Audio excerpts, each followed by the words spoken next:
നമ്മൾ ഇന്നത്തെ വീഡിയോ പരിശോധിക്കുന്നത് നമ്മുടെ മൊബൈൽ ഫോണിൽ നമുക്കൊക്കെ റാം നോക്കിയിട്ടാണ് നമ്മൾ മൊബൈൽ ഫോൺ വാങ്ങുക. നമ്മുടെ മൊബൈൽ ഫോണിൻ്റെ സ്റ്റോറേജിക്ക് പുറമെ നമ്മൾ മൊബൈൽ ഫോണിൻ്റെ റാമും കൂടെ ചെക്ക് ചെയ്യും. അധികം മൊബൈൽ ഫോണും 2GB റാമും 4GB റാമും 8GB റാമും അങ്ങനെ തുടങ്ങിയിട്ട് ഒരുപാട് റാമുകളുള്ള മൊബൈൽ ഫോണുകൾ നമ്മൾ വാങ്ങും. ഈ റാം കൂടുന്നതുകൊണ്ട് നമ്മുടെ മൊബൈൽ ഫോണിൻ്റെ പെർഫോമൻസ് കൂടും എന്നുള്ളതാണ് ഈ റാം കൂടുന്ന മൊബൈൽ ഫോൺ വാങ്ങുന്നതുകൊണ്ടുള്ള കാരണം. നമ്മുടെ മൊബൈൽ ഫോണിൻ്റെ റേറ്റ് കണക്കാക്കുന്നതും മൊബൈൽ ഫോണിൻ്റെ റാമിനനുസരിച്ചാണ്.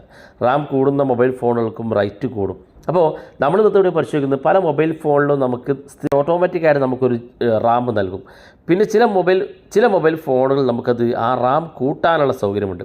എന്നാൽ അത് കൂട്ടി കൊടുക്കുമ്പോൾ നമ്മുടെ മൊബൈൽ ഫോണിന് ഒരുപാട് പ്രശ്നങ്ങളുണ്ടാവും. അപ്പോൾ നമ്മൾ ഇന്നത്തെ വീഡിയോയിൽ നമ്മുടെ റാം കൂട്ടുന്നതുമായി ബന്ധപ്പെട്ടുള്ള കാര്യങ്ങളാണ്. റാം കൂട്ടാൻ എങ്ങനെ സാധിക്കും, റാം കൂട്ടിയാലുള്ള പ്രശ്നം എന്താണ്, ഇല്ലെങ്കിൽ അതിനുള്ള ഗുണം എന്താണെന്നൊക്കെയാണ് നമ്മൾ നോക്കുന്നത്. വീഡിയോ അവസാനം വരെ കണ്ടു നോക്കുക. നിങ്ങളുടെ സുഹൃത്തുക്കൾ കൂടി മറക്കാതെ ഷെയർ ചെയ്ത് കൊടുക്കുക. അപ്പോൾ അതിനുവേണ്ടി ഞാനിവിടെ മൊബൈൽ ഫോണിൻ്റെ സെറ്റിങ്സ് ഓപ്പൺ ചെയ്യുകയാണ്. സെറ്റിങ്സ് ഓപ്പൺ ചെയ്ത് ഏറ്റവും മുകളിൽ റാം എന്ന് സെർച്ച് ചെയ്ത് കൊടുക്കുകയാണ്. ഇവിടെ കാണാൻ നിങ്ങൾക്ക് റാം എന്ന് ഞാൻ ഇതുപോലെ സെർച്ച് ചെയ്ത് കൊടുത്തു. ഇവിടെ കാണാൻ സാധിക്കും എബൌട്ട് റാം എന്നുള്ളൊരു ഓപ്ഷൻ. ഞാനത് ക്ലിക്ക് ചെയ്തു. ഇവിടെ ഇൻ്റർഫേസിലേക്ക് എത്തും നമ്മുടെ മൊബൈൽ ഫോണിൻ്റെ. ഇവിടെ നമുക്ക് റാം എന്ന് കാണാൻ സാധിക്കും. ഈ റാം എന്ന് കാണുന്ന നിങ്ങളുടെ മൊബൈൽ ഫോണിലൊക്കെ ഉണ്ടാകും റാം എന്നുള്ളത്.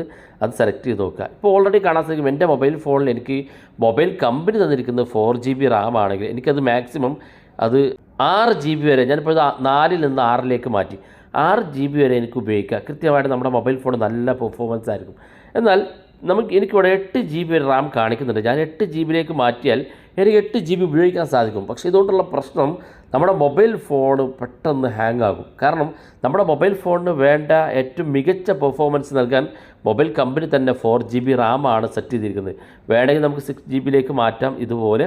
ഇനി വേണമെങ്കിൽ നമുക്കത് 8GBയിലേക്ക് മാറ്റാം.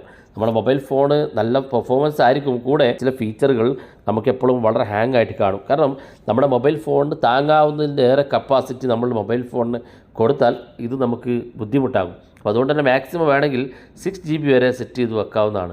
അപ്പോൾ ഇങ്ങനെ റാം കൂട്ടി നിൽക്കുന്ന ആളുകളുണ്ടെങ്കിൽ ശ്രദ്ധിക്കുക. നിങ്ങളുടെ മൊബൈൽ ഫോൺ മാക്സിമം വെക്കാവുന്ന ഇടത്ത് മാത്രം വെക്കുക. കൂടുതൽ റാമിലേക്ക് മാറ്റാതെ വെക്കുക. അപ്പം തീർച്ചയായിട്ടും നിങ്ങളുടെ മൊബൈൽ ഫോൺ ഹാങ് ആകാതെയും ഇത്തരം പ്രശ്നങ്ങളില്ലാതെയും നിങ്ങളുടെ മൊബൈൽ ഫോൺ കൂടുതൽ കാലം ഉപയോഗിക്കാൻ നിങ്ങൾക്ക് സാധിക്കും. വീഡിയോ ഇഷ്ടപ്പെട്ടെങ്കിൽ നിങ്ങളുടെ സുഹൃത്തുക്കൾക്ക് മറക്കാതെ ഷെയർ ചെയ്ത് കൊടുക്കുക. ഇതുപോലുള്ള വ്യത്യസ്തമായ അറിവുകളുമായി നമുക്ക് അടുത്ത വീഡിയോയിൽ കാണാം.